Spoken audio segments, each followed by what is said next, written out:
fuel choice that even rivals can agree on? Now that's worth the hype. Cheaper, cleaner, and homegrown. Pump it up with unleaded 88.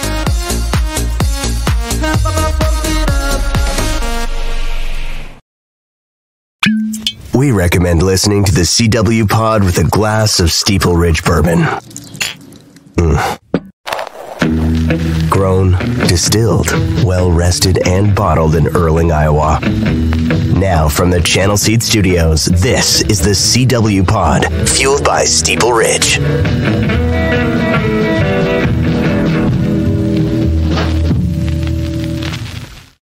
Happy Halloween, and do we have a treat for you on this week's CW Pod? We are presented by our friends at Steeple Ridge Bourbon.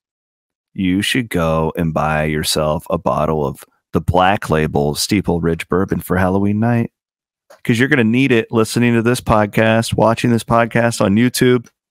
Real quick, we had a little bit of an audio feedback on a handful of my questions to today's guest. We tried to clean it up. You should be fine. You can hear everything just fine. Might be a little bit annoying. We recognized that it was on the guest's end. We got it fixed as much as we could. So thanks for your patience on that. This is one of my favorite ones we've done. I've done these paranormal investigator pods every year since I've been on the radio, dating back. And this I don't want to say my favorite because they're all fun, but this is a guy who I've watched and read his stuff for a decade. Josh Heard. He's an Iowa guy. He is over in Malvern at the Malvern Manor. Owns it, and just really good insight on the whole world. Even if you're not like into this stuff, it's Halloween. Broaden your horizons and enjoy this. It's just two Iowans, Southwest Iowa guys talking with one another. What's funny is I've read Josh's stuff, and I didn't even know that we grew up about 30 minutes from one another. I do want to really encourage you. Aiden's putting it up on the screen right now, to go and look at Josh's work and support it. If you are into this, he took about an hour of his time on one of the busiest days of the year to spend it with us, which is really cool. We don't take that for granted with any of our guests, and support Josh. Watch his documentaries. You can find most of them on YouTube. You can get his books. But this is fascinating stuff. It's not just, hey, is a ghost ever bit you? No, we're not. We go really deep. And I hope you guys enjoy it. I know I sure did. I could have done this podcast for 3 hours. Unfortunately, Josh is a busy guy, and I've got college football season going on too. But we love the Paranormal Show each and every year on the CW Pod. We couldn't do it without our great sponsors. We are in the Channel Seed Studios. In Erling, Iowa is where this whole thing, the culmination of this podcast, because that's where Steeple Ridge Bourbon is. And Josh is going to tell a story about Erling, Iowa, coming up in this podcast. So here's my interview with a really world-renowned paranormal investigator. He's an Iowan, really good guy. Glad to meet him. I think I just made a new friend, Josh Heard. I hope you guys enjoy it. All right, guys. Well, this is, I just got done doing my sports show and was talking about how Halloween is my favorite holiday. And I'm not, anybody who's followed me for 20 years knows that's the case. I'm a geek about it. I loved the Ghost Hunters shows on TV. I've read books. I just read this book about investigation at Farrar Elementary. I'm a sicko with this stuff. And I was so excited because we threw this out on Monday's show that I wanted to find another paranormal investigator because my friend Katie Hopkins has come on the last couple years, and I wanted to get a different voice and try and promote somebody else in the state of Iowa. And so Aiden texted me, this guy named Josh Heard's going to come on. I'm like, no way, because I'm a huge fan. I'm geeking out. I'm fanboying out. Josh, welcome to the show, man. Thanks for taking time on Halloween. No, I appreciate you having me on, man. And what a perfect time for it. You know what I mean? It's perfect. Yeah, and you've even got like the lanterns in the background, and like this is, I got the vibe going on here. Yeah, I was sitting here in my my little spooky studio here at Malvern Manor. So I was actually going to ask you that. Are you from that area? Because you own the Malvern Manor. I was curious about your background. We can talk about the Malvern Manor, but I didn't know how you got there, I guess. Yeah, so I Southwest Iowa boy. I grew up in a small little town called Randolph. I currently live in Tabor. I mean, so just like 10 minutes away from here. Did I tell you where I'm from? I'm from Clarinda. We're basically brothers. We're like 30 minutes away from one another, really. That's awesome. Yeah, it's really cool, man. It's really cool. But yeah, like I grew up in the area, had no idea that this building even existed, honestly. And this was the town, like this was the closest town that had a swimming pool. And so my grandma would take us here. And then we'd always go for ice cream afterwards. And the ice cream shop is literally in the front yard of this monstrosity of a building, which again, I had no idea actually existed. So yeah. God's honest truth. I'm not a fabricator. Yeah. I watched the Ghost Hunter show, the original one back in like the Taps, those guys. And have you been on that? Like you've been on a lot of these. Like I don't ever know. Like I've worked with those guys. I've never been on that show, but yeah. Okay. And I was never a skeptic. I always wanted to believe. First of all, I've never had a personal experience. I still haven't. I'm 40. Never really tried either, frankly. Sure. It was one of those shows. I don't know if it was that Ghost Hunter show or it was one of those ghost shows that went to Malvern.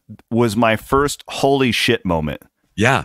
Was that place. So, and that, I think that was probably a Paranormal Lockdown. Okay. Whatever it was, got me, because I was working at another small world thing. I was working at KMA Radio. Oh, dude. Yeah. Of course. Okay. I worked there for 3 years. Nice. Sitting in my apartment, and I'm like, holy shit, that's like 20 minutes from here. Right. It's super close. Yeah. But that place captivated me. And I've watched all these things. I've watched hundreds of these shows. Yeah. Something about that place caught my imagination. Dude, it's very odd. So there is something about this building. Like, no kidding. And I'm not trying to blow smoke, and I'm not trying to do whatever. There is something about this building that makes you want to come back for sure. We'll have people that have been here that have never been here before who will tell me when they arrive. They're like, you're not going to believe this, but I've been dreaming about this place for the last week. And I'm like, that's weird, and then people that have been here, I'm having dreams about the manor. I think it's time to book another overnight or whatever. I'm like, it's almost like the building is like calling out to you in some way. It's very odd. When did you begin interested in this stuff? Oh man. I've always been interested in the paranormal. I was always kind of that weird kid in school. I was reading like the spooky stories to tell in the dark books while everybody else was rocking like Berenstain Bears and all Goosebumps. Goosebumps all over. Oh, yeah, for sure. Yeah. So I've always been interested in it, but it wasn't until, God, I was like 12 or 13 years old. And I had my first paranormal experience, kind of surrounding the death of an uncle of mine who was quite close. He was only 31 years old when he passed. I mean, he's quite young. But it was the experiences kind of surrounding his death that really got me asking the bigger questions.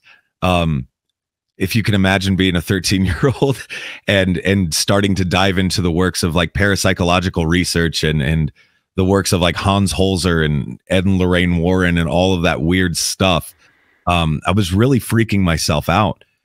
But at the same time, it's like I knew like there's something bigger than us that is going on that maybe we're not quite privy to, but something certainly is happening. That first experience, can you talk about it? Is it something that you're comfortable with, or what? Yeah. So when my uncle had passed away, he was living in the Los Angeles area. Like I said, he's 31 years old, but he passed away of AIDS. Mm-hmm. Now my grandparents, his parents, and my mother, they had all gone out there, basically knowing that this was going to be the final time. They were going to be saying goodbye to him. And it was interesting because Grandpa and Grandma, we were all, after, of course, he then passed away. Grandpa and Grandma, we were gathered around this dining room table in their dining room there, as Grandpa was kind of recounting this story to all of us. But it was interesting because he had been asleep and then he had woken up briefly. Everybody kind of rushed around the bed.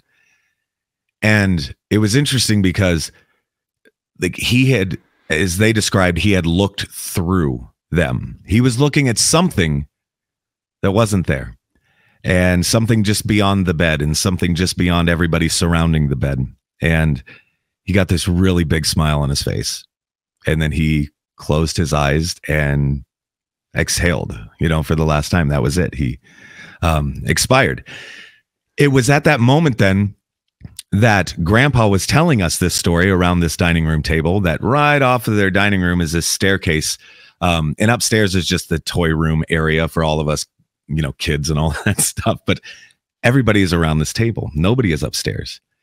And this toy radio came tumbling down the stairs and slides onto the floor right next to the table and starts playing. It was one of those wind up toy radios that would play a song for like 30 seconds and then be done. But it started playing Somewhere Over the Rainbow. At that moment, we all collectively lost it.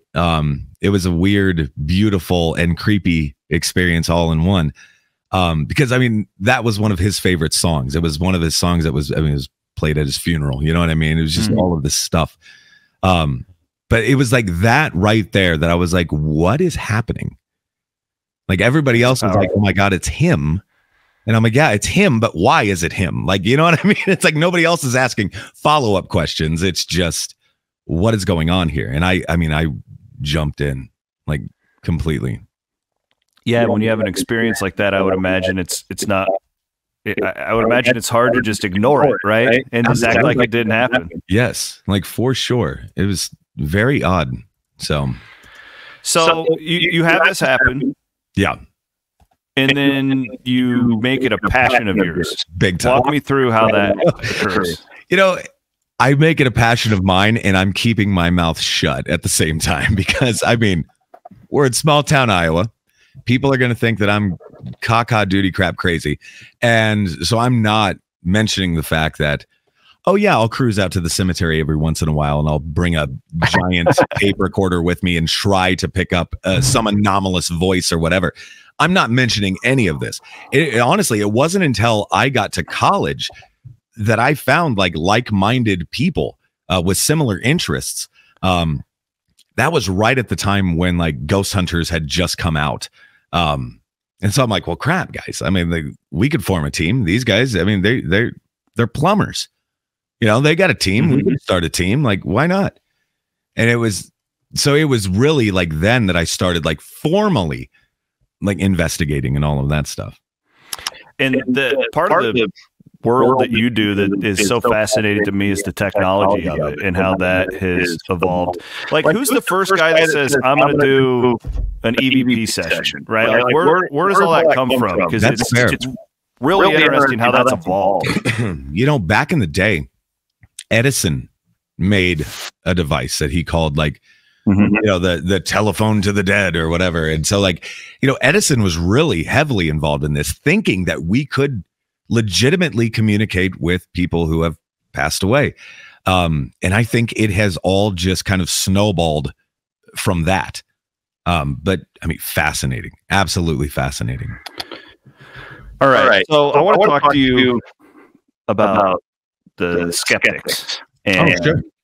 What do you say to them? Because I'm sure you hear it all. Oh my God, all the time. How do you address the skeptics that maybe run their mouths or anything like that?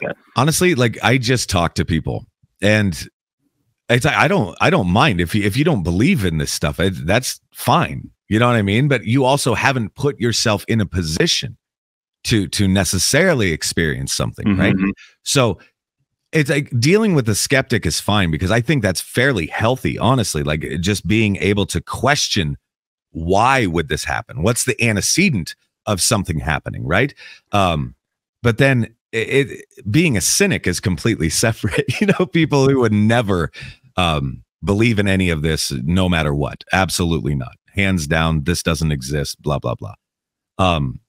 We have had numerous people that have like come to the manor, for an example, and like not necessarily cynical, but I mean, just really wanting to be proven wrong. And they have walked out 100% believers. Very interesting stuff. But yeah, I don't know. So most of the time I will have conversations with people and they say things like, I don't believe in this stuff. But this one time, everybody has a story, because if it didn't happen to them, it happened to somebody that they know and love or trust. It seems like everybody has a weird story that has happened in some way, shape, or form. That's the interesting part, because I think like there might, for some of the skeptics out there, and again, like I'm not a skeptic, but I've never had a personal experience. I want to make that clear. Right. But I also don't believe that there are just like spirits floating around the backyard. Sure. Yeah. Right. Like what I've learned, and I've read a lot of what you professionals in your industry do, and it's in talking to Katie over the years, it's not as simple as just going to a graveyard and yelling and getting a ghost to appear, right? Like there's so much depth and like stuff that I don't really understand. What I love about your field is that I don't think you guys truly understand it, but you're trying to figure out more. But my thing is, Josh, is I just respect people, I think, probably more than I should. Yeah, no, that makes total sense. I don't think all these people are nuts. Right. Like, right. Oh, my grandma said this from back on the farm back in the day, or like, sometimes our mind plays tricks on us. And what I love about what you guys do is you try and prove it wrong before you claim like, oh, that's an evil spirit. Exactly. Right. Exactly. You guys try and be a skeptic, and then sometimes you just can't explain it. And like, if 5 million people in the world have had an encounter, they think that they have, they're not all lying. They're not all crazy. That's where I kind of just land on it. Yeah, no, I would totally agree with you. And it's interesting, right? Because there was one dude, okay, who did come in here. And I mean, I consider myself fortunate because he had his first paranormal experience here. Now, this was a guy who was like a UFC fighter guy. Okay. Literally the last person I would ever want to upset. Okay. Nothing but muscle. But he's walking around. He was not provoking or anything like that, I will say, but he was saying things very audibly like, well, you're not going to scare me. At that moment, he said it felt like a hand around his neck and a voice in his ear that said, how about now? He lost it. He went outside. He's crying uncontrollably for at least 45 minutes. He'll never be back here. But it's interesting because wow, his entire belief structure got flipped on its heels within a second. And I was like, now, wait a second. Like, you felt pressure on your neck? He goes, no, I felt a hand on my neck. He goes, trust me, I know what that feels like. I'm like, well, yeah, I'm sure you do. If you're a UFC fighter or whatever, I'm sure you know what it feels to be choked out. But it was interesting to me, you know. But there are it's a weird line to walk, right? Because people like me, we do try to debunk things, and we try to be like, oh yeah, it was probably this, or oh, it's changing of the seasons and there's expansion and contraction and wood is creaking and popping and things like that. Of course it is. There are other people who I honest to God think their intentions are good, but I think they want to experience something so bad that every bump, creak, and mouse fart is a demon. You know what I mean? It's like the worst of the worst. And so it's very odd to you're trying to walk that line. It's like, okay, this is potentially really cool, but could it be this or could it be that or whatever? It's tough. You mentioned the word provoking. Yes. Right there. And this is always fascinating to me too, because there are different styles when you guys go into these places, like, and then there's also the aspect of like the intelligent spirit versus what do you guys call it, where it just like does the same thing. Yeah. Like a residual. Yeah. The residual. Is it ever okay to go in and just start dropping F-bombs and trying to get like aggressive with these things? Or I mean, where's the line there, right? Like, or is it, we need to be respectful of their, where do you stand on that? Like, honestly, like I'm just no good at it. You know what I mean? But at the same time, I also kind of think of it like if I was just walking into your house, I'm not going to walk into your house. I'm not going to throw all my crap down and just be like, hey, do this, do that, whatever. You know what I mean? Like, no, like I would like to sit down and introduce myself. I would like to have a conversation with you. And I seem to get like better results, I would say, like kind of with that approach, as opposed to just coming in guns blazing, you know what I mean? Things like that. I mean, there are people that's all they do is just provoke. And I guess sometimes it works, and it's just not my experience that it would work, you know? Does it get dangerous ever?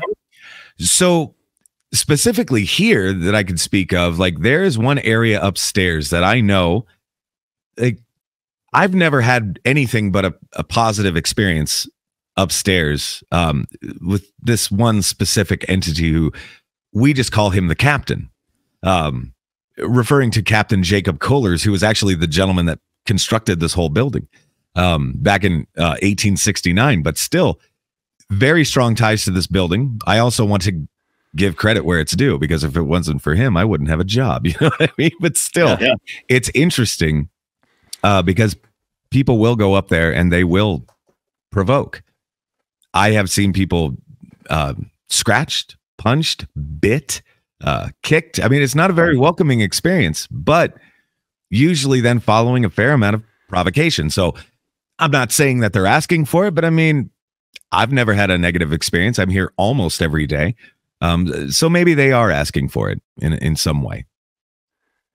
Yeah, that was another thing I wanted to put on my list. I have a friend who was in Villisca, or not Villisca, Farrar. Oh, sure. Yeah. And he claims to have been thrown against a locker. Yeah. Which, like, that to me is where it's hard, never experiencing any of this, to imagine this entity that I can't see physically throwing me against a locker. I'm not calling him a liar. It's hard to imagine. Yeah. So there, I've seen one person literally, and this, if I was not there and did not witness it for myself, like I would never believe this, literally go out a window. Same type of situation. You don't see anything. You know what I mean? It was interesting because the recorder that he had in his hand, seconds before that, we got an EVP that we didn't realize until the next day, obviously, but it just said, you're dead. And then out the window he goes. Wow. Very, very, very interesting. But it's like, was he pushing buttons? Was he provoking? Was he asking for it? I don't know. Like me personally, I've been scratched. I've been slapped. I've been, you know, what feels like a punch across the face or whatever. Absolutely. I've felt these things. I've never been provoking. So then I try to kind of take myself out of the equation, right? And I try to ask myself, I'm like, well, like, what is this? Like, how is this happening?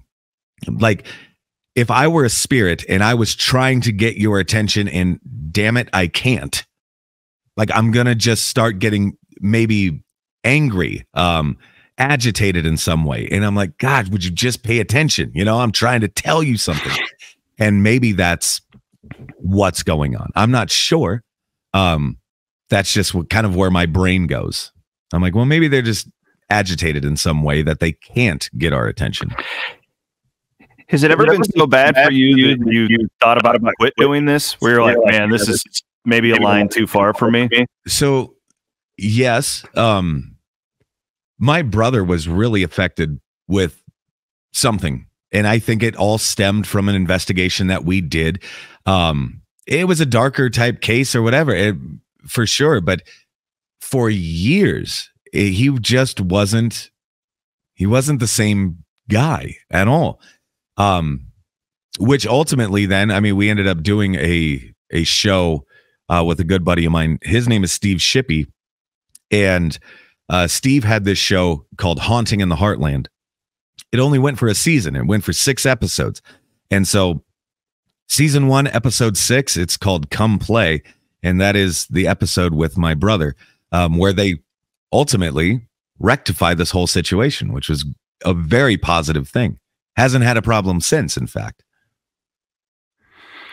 Do you believe, or do you know, have you ever been possessed? Personally, no. I taken over. I don't think I ever. Now, I mean, certain people certainly have said that that they have.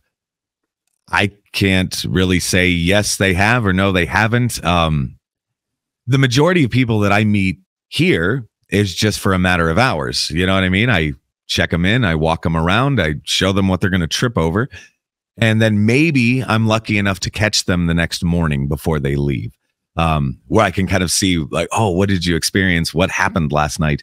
So I don't really know these people. I can't really speak to it, I suppose.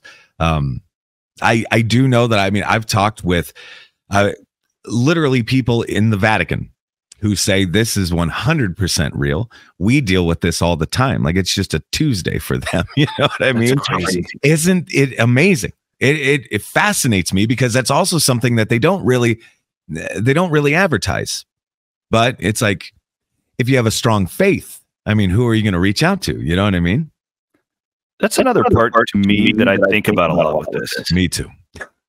Me too. Because I'm a person that I grew up going to church. I identify as Christian. I would also say that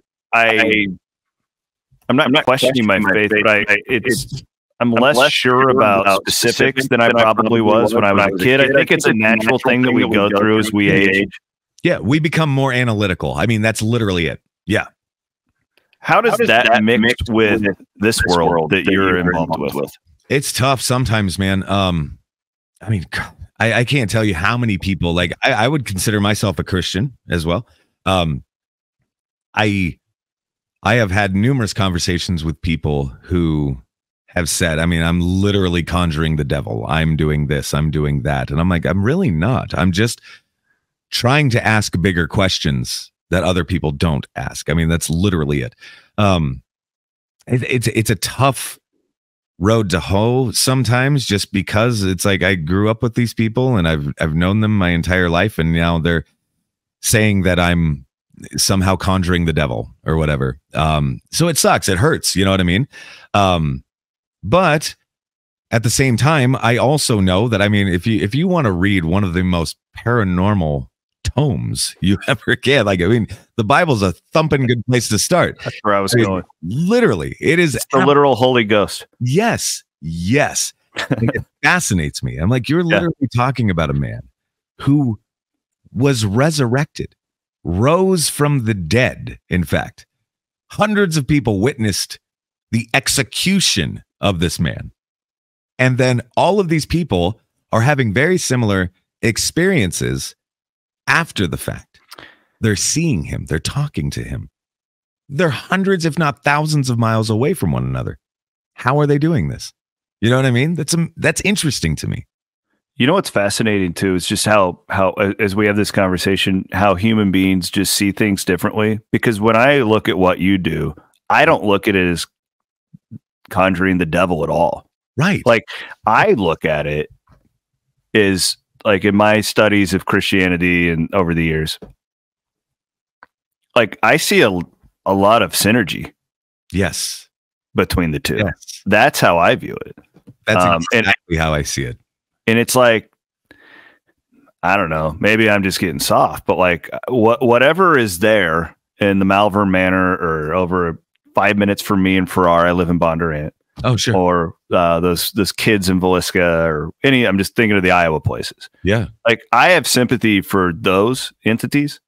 That's where my mind goes. And it's like, if a guy like you, or if our friend Katie, or like, can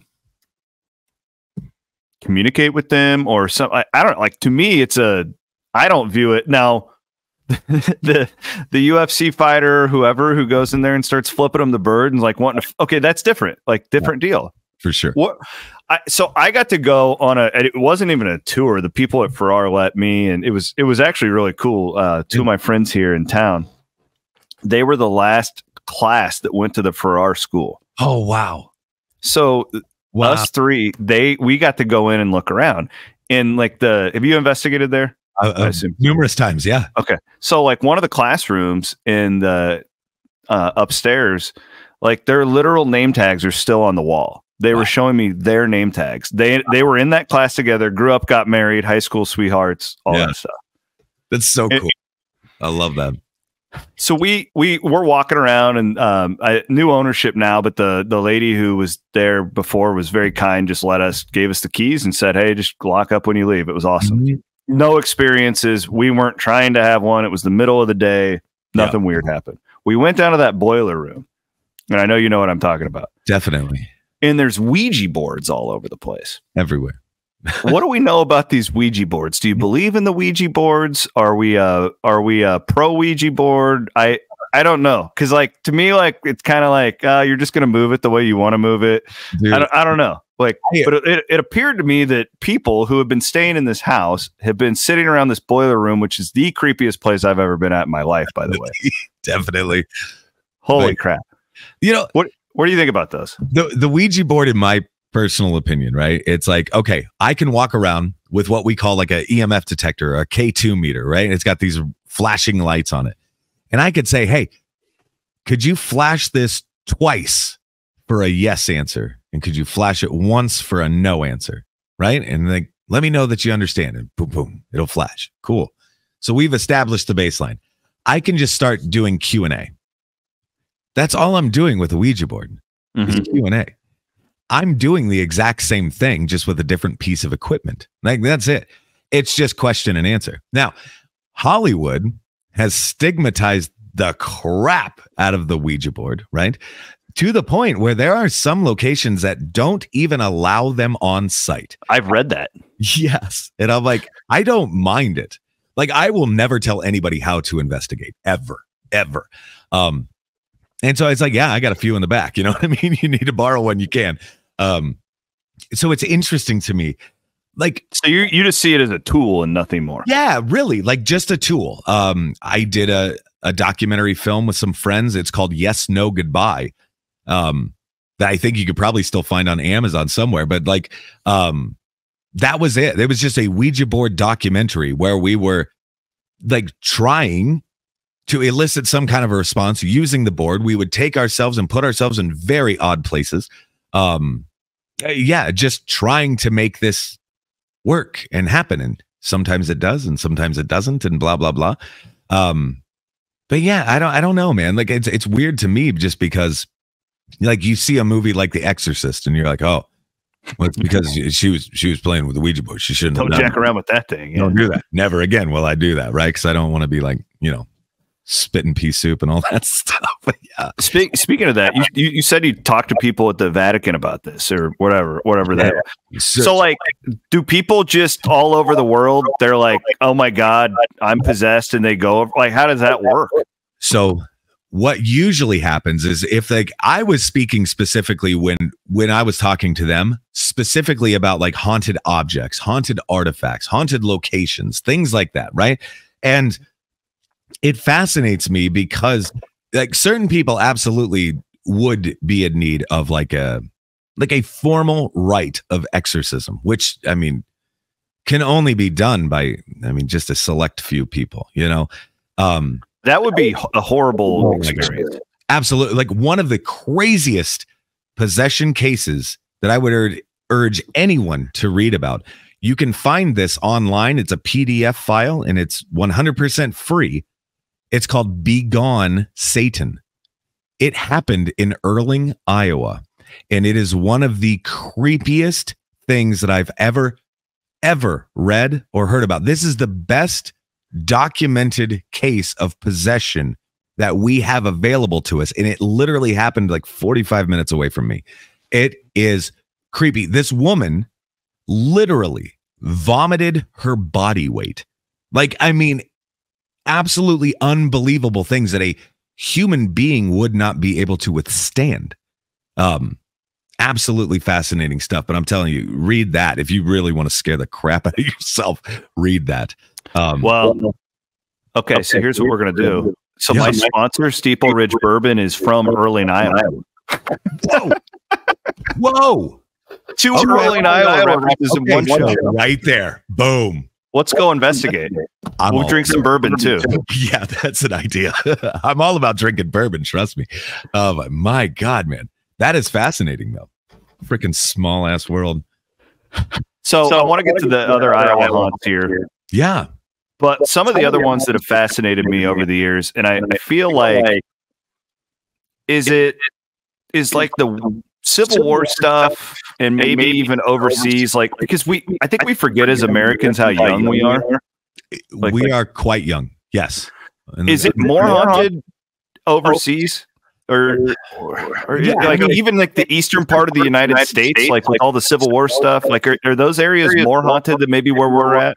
It seems like there's certainly more going on, like for sure. And maybe that's just because depending on where you're at in this country is almost dependent on how these people are reacting to certain things that are paranormal, right? I mean, people on the East Coast, they have accepted this 100%. And they're like, yes, this weird crap happens all the time. Gettysburg is a prime example of that. I have, a couple friends or whatever who they currently live in the United States. They're from the UK. The things over there, it's like next level type stuff. But you're also talking about structures that have been there for 600, 700 years, like crazy amounts of time. And they're still standing somehow, magically. I don't know. But yeah, very interesting. Like just historically fascinating that you're able to still visit these places. What about the old mental hospitals and, war hospitals and stuff like that? Those seem to be really hot. It is interesting to me because like even here, I mean, this building, when it was constructed in 1869 was a hotel. I mean, that was its purpose. And it ran as a hotel all the way up till the 1950s, where it became a nursing home. The nursing home only lasted until the 1970s, where it then became what could only be described as like a group home, a mental institution servicing anything that they considered to be a mental disorder, which is, vastly different than our consideration today. But it is interesting as to why those places seem to have more going on for whatever reason that may be. We have one resident spirit here. Her name is Gracie. Now, it's interesting because like we first got the place and we were getting this name Gracie over and over and over and over and over again. And I'm like, okay, I have no idea who you are. It wasn't until I invited the former nursing staff back here just to walk me through memory lane and kind of like how the day to day was and all of that stuff. I mean, we spent hours here and it was fascinating because they're like, oh, and this is Gracie's room. I'm like, oh yeah. Like, again, I'm not trying to give them any information whatsoever. I try to keep this under my hat. I'm like, well, Gracie sounds interesting. What was her deal? And they're like, oh, well, Gracie was schizophrenic, but she also had DID, which is dissociative identity disorder, or what they used to call multiple personalities. 13 documented like personalities, which is damn near medically unheard of. Like the wheelhouse would be about 2 to 5. So, she's certainly tipping the scales. Fascinating. Absolutely fascinating. They documented 13 distinguishable personalities. And I'm like, that's fascinating to me. So that's what pisses me off when people like, I don't know how a human, who's not like a closed-minded, you don't mind if I say son of a bitch, do you? Oh, please. Like, people aren't making this stuff up. Correct. Why would you sit here and make this up? Why would this nurse? How could this right? Like, just open your mind a little bit. We're not making you believe anything. It's just the history of these things, and Katie really taught me this.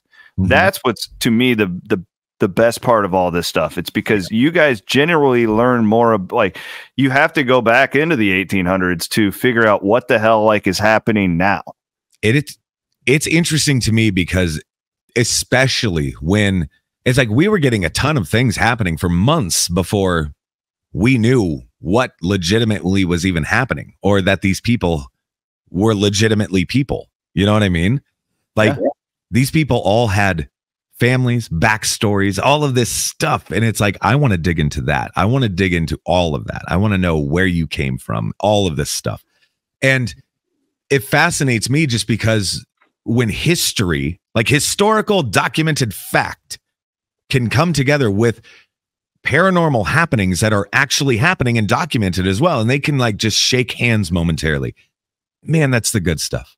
Like that right there is the good stuff. I think that's why Katie and I get along so well. It's because she's a history person. Yes, exactly. We appreciate history. Like we're literally walking through history in this building. Like since we first got this building for ourselves, we haven't touched a thing. Things are exactly the way they were when I first walked into this building, in fact, because it's important to me that people experience the same thing I did. Like as far as just aesthetics, what it looks like, what it smells like, for God's sake. I mean, that's the good stuff. Will you take me if I come over and hang out some night?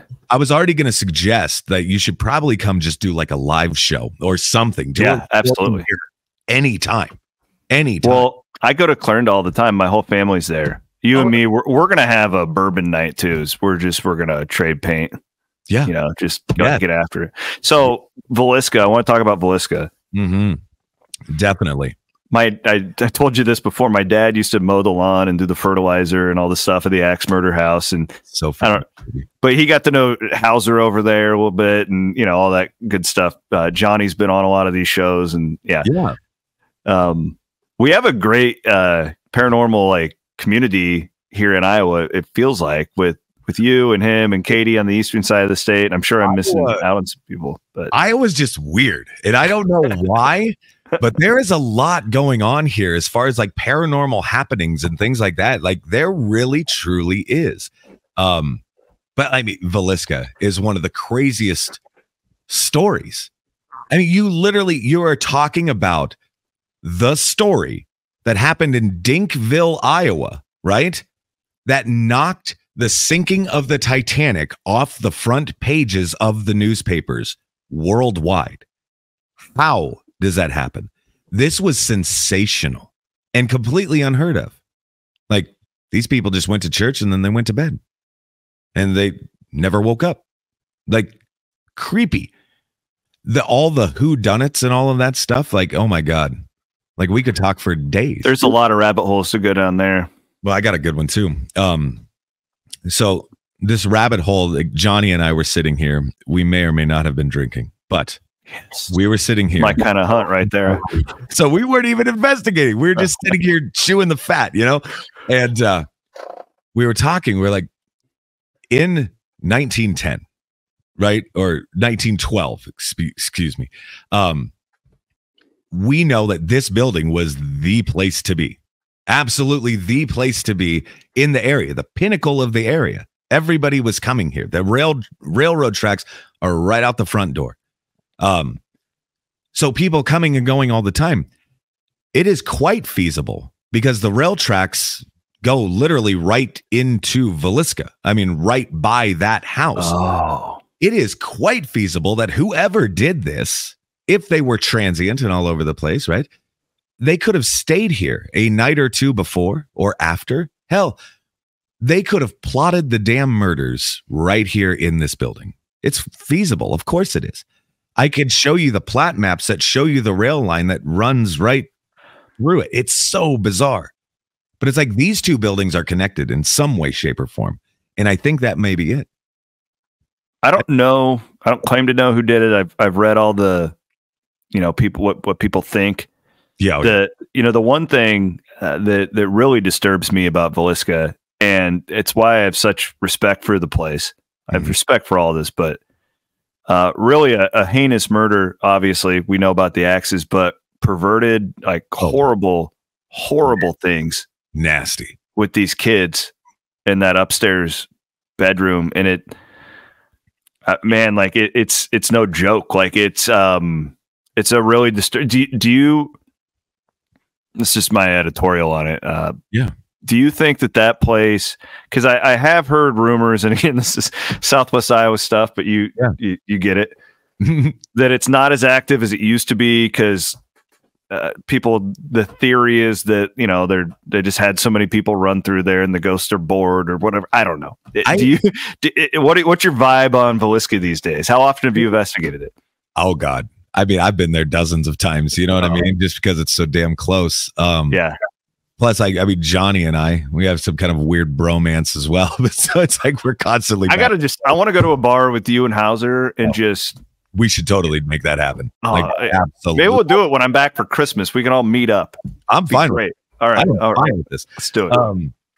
Friggin' like I would almost suggest like even here, Malvern Manor is 100% different now than it was a decade ago.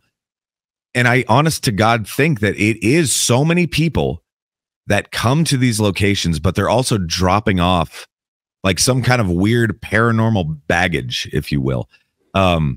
This building now is far more haunted than it was a decade ago, for whatever reason that may be. Like I would suggest the same thing with like Villisca as well. Like Johnny would even tell you, he's like, God, it's so weird.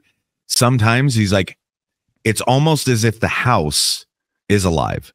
It's almost like the damn house is haunting itself, which is a odd thing to even consider, you know? Can the energy build upon itself? Definitely. This building, for God's sake, I don't know why this happens or what happens or whatever, but the building will shake. Now, it's a very quick thing, but at the same time, like if you're standing like upstairs, like it'll buckle your knees. It shakes violently. This is a 10,000 square foot structure. So I constantly am knocking on the neighbors' doors, talking to the people in the restaurant that's right in front of us on the same plot of land. Did you hear that? Did you feel that? They're like, what the frick are you talking about? I'm like, okay, cool. Like just us then. Awesome. This happens all the time. Like, I think it's energy purging itself in some weird way. Like as crazy as all of this sounds, like I have no other explanation for it.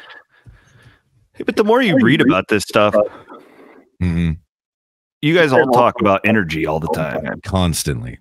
Right? And like the parts that fascinate me as a journalist is if I take a video camera and it's just out of battery all of a sudden. Yeah. And you guys are always talking about that, or all of a sudden it gets really cold. Yeah. How do you explain that, like the energy aspect of this?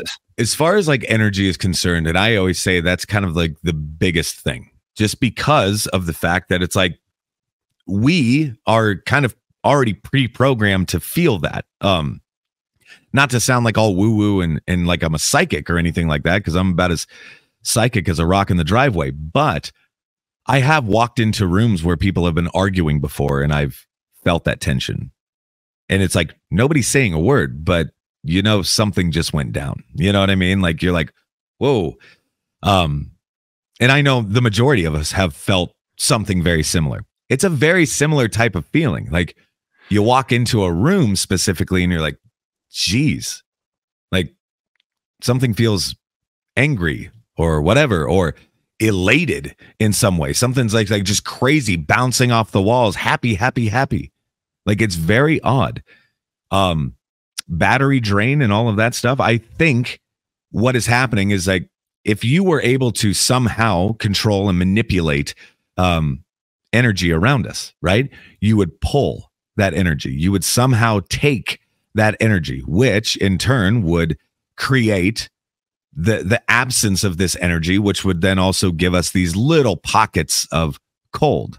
And it's like, yeah, I mean, we use all the temperature stuff and all the, you know, all that jazz all the time.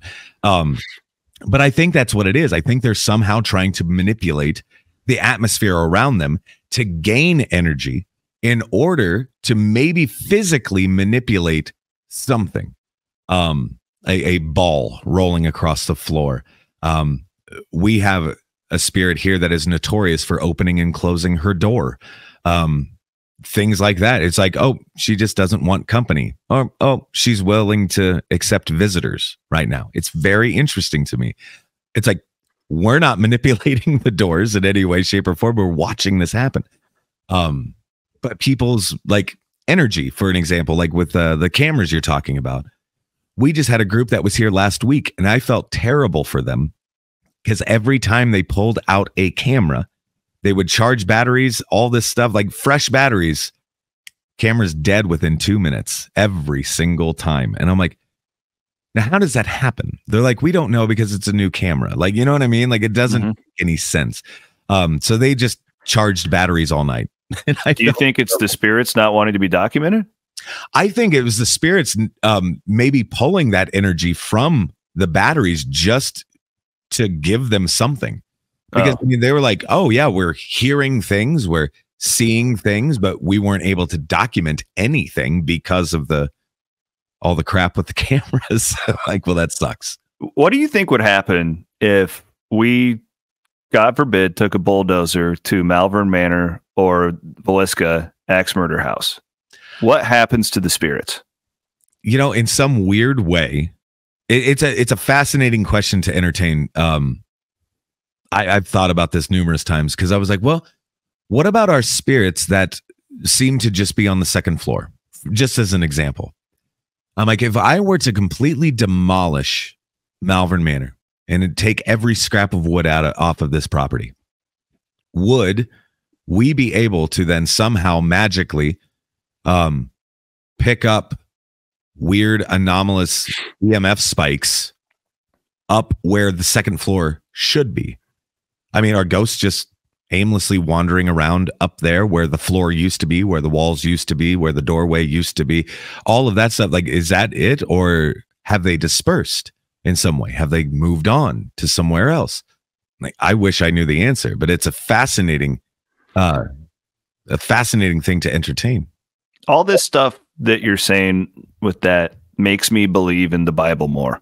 Yeah, absolutely.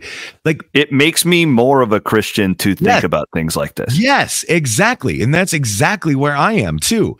Like, I don't think people understand that, right? And it's like, okay, don't get me wrong. Like, what I'm about to say is going to sound not insensitive, but it's going to be a tough pill to swallow, right? It says it in the Bible that all souls, living and dead, are going to be judged on the same day, right? Judgment Day, right? Mm-hmm.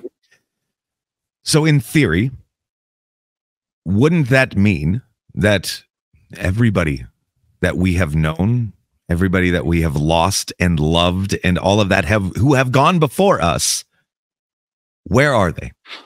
Because the Bible would almost suggest that they're not necessarily in heaven. They're not necessarily in hell either. You know what I'm saying? Like, there's just, what is going on with them? Where are they? Well, then you get into that strange idea of maybe a purgatory of some sort. It's neither here nor there. It's just kind of a holding area. I always think of like the what I call the hamburger universe, where it's like you have heaven above and you have like hell below, but you got the meat in the middle, which is where we are, right? But it's like, well, if it's neither here nor there and it's neither up nor down and it's just kind of there, wouldn't they technically just kind of be hanging out? You're like in the lettuce, the condiments area. Lettuce, yeah, exactly. Maybe the ketchup or something up top. I don't know. I don't know, but I don't know. It kind of depends, right? But this, it makes me believe that the things that I have read in the Bible are true, like that will come to pass. Like the book of Revelations fascinates me and terrifies me, but fascinates me nonetheless. They could make a movie out of that book and it'd be terrifying. Oh my God. It would be the scariest damn thing we ever saw. Right. But yes, like that book fascinates me. I mean, I had a buddy whose grandfather studied just that book. I mean, he devoted his life to that book. That book, you can probably tell by talking to me for 40 minutes that I'm a pretty deep thinker, and Sure. I'm a member of the high anxiety club. Okay? I get it. I don't go an inch deep on anything. I dive right in, and it's okay. That's the healthy way to go about it, in my opinion. I had a legit, and a lot of our listeners, just because they know me well enough, will laugh at this, but I had about a 6th, 7th grade obsession with Revelations. Oh, wow. Yeah. I read everything I could about, and it did a number on me. Yes, sir. Absolutely. To the point where my mom and dad were like lining me up to go and meet with my pastor, and like, cause I like not sleeping. Yeah. Yeah. And that's, I guess, where I've always landed with this stuff is I don't claim to, again, I am a Christian. I don't claim to know though. Like the only thing I'm like 100% sure of is that there's something bigger than like whatever we are. Certainly. You know, I did a film that was called Intelligent Design. Okay. And it fascinated me so much that I went down this rabbit hole and I never stopped. I had to just put out this information however I could. And it's a very sloppy way to do it. You know what I mean? But in this film, I'm talking about literally the rate of growth within a human, right? How we grow, how we develop is the exact same rate of growth and development as a tree, a flower, or whatever, right? And all of this stuff is growing at a rate of, if you take it into a ratio, it's 1 to 1.6. Okay. So we'll go with that, 1 to 1.6. Okay. The golden ratio, if you kind of look that up and go down that rabbit hole. Which have you heard of that? Yeah. Like I have not heard of that one. No. So it's absolutely fascinating. You can even test it on yourself. Like if you were to take like your hand for an example, right? And you look at just like the middle finger, right? Let's say you have a thing of 1, which would just be from the tip of your middle finger to the very first little line that you come to down. We'll call that our 1. Okay. So then we're looking for 1 to 1.6, which would be 1 and another about half of 1, just over a half of 1. So here's 1, 1.6. But you can do the same thing here. 1 and 1.6. It goes all the way up your arm. It goes from the top of your head to your belly button to the bottom of your feet. 1 to 1.6, which is also the exact same ratio that a hurricane swirls at, the exact same rate that waves form and crash at, the exact same rate, in fact, as when you're studying the patterns of wind, how the wind blows. Everything. That's insane. Everything on this planet is dictated by that ratio. Tell me we're a freaking accident. We're not an accident. This is 100% intelligent design. 100%. That solidified my faith more than anything. So much so I literally have the symbol of pi on my wrist, which is the golden ratio. You know what I'm saying? Like I need to read about that, bro. It is. Give me your book. What's the name? I'll sell some of these for you. The name of the DVD or the movie is Intelligent Design. I think you could find it on my website, probably. Okay. Yeah. We're going to put all that up for everybody throughout the episode so they can go and check out your website and all that good stuff. It's fascinating stuff, though, man. Like, honest to God, like that is the stuff that threw me for such a loop. Like, I don't know how like well versed you are in like music or anything like that, right? I mean, certain musicians have almost cracked the code, so to speak. Different things that are kind of at a certain melodic level and tone level and even tempo level, they sell better. It also happens to be at the exact same rate as the 1 to 1.6 and all of that stuff. It's like, are they really that talented, or did they just crack the code? Was it an accident, or do they know about this? Is that guy who's making all the boy band music and Britney Spears in the like 90s? I think I've read about this. Probably. But it's like one of my favorite bands is Tool. And I love to listen to Tool and all of that stuff. But I mean, they have a very strange, odd, tribal type of beat behind the majority of their songs. Well, it turns out that they also have written songs specifically using the golden ratio, the Fibonacci sequence, all of this stuff because they cracked the code. It's like, yeah, and you wonder why they sell out concerts in literally seconds. It's like because they crack the code. It's interesting. Yeah, it's this psychological deal that the audience doesn't even know that they're no idea. Yeah, why do I want a Coke right now while I'm watching this movie? You know what I mean? Man, I could do this. Oh, bro, yeah, I could do this all day. I won't do that to you. Because I'm sure that you're just getting peppered with questions that you get all the time. But this is great thrill, and I really do want to come over and take a field trip someday. Bro, anytime. I swear to you, just cruise over. Well, we're gonna promote all your books and your documentaries and all that good stuff. And I I did notice too. I went to the Malvern Manor's website. Oh yeah. God, you guys are booked all the time. We're busy. Like it's a good kind of busy, you know what I mean? But yeah, we're busy. It just feels like I mean, so you just have people from all over the country that'll just show up throughout the week. All over the country. We've had people from, France. It's just weird. Like people will fly in to just spend a night or two here. And I'm like, okay, cool. Like do they ever just hit you and Ballistic at the same time? Absolutely. And we also encourage them to do so. I'm like, you're so damn close. Like even during a day tour type thing, I'm like, Villisca is just about a half hour down the same stretch of road. So you might as well hit them both. This is an Iowa podcast network. Where would you rank Malvern and Villisca as far as like hot spots in the United States? Are we both in the top 10, top 20? I would argue for sure. Now I'm also biased as hell, but still, Villisca absolutely within the top 3. Malvern certainly within the top 10 to 15. Absolutely. But again, I'm biased as hell and I'm here every day. You know what I'm saying? So I'm like, yeah, but Villisca, absolutely one of my favorite buildings.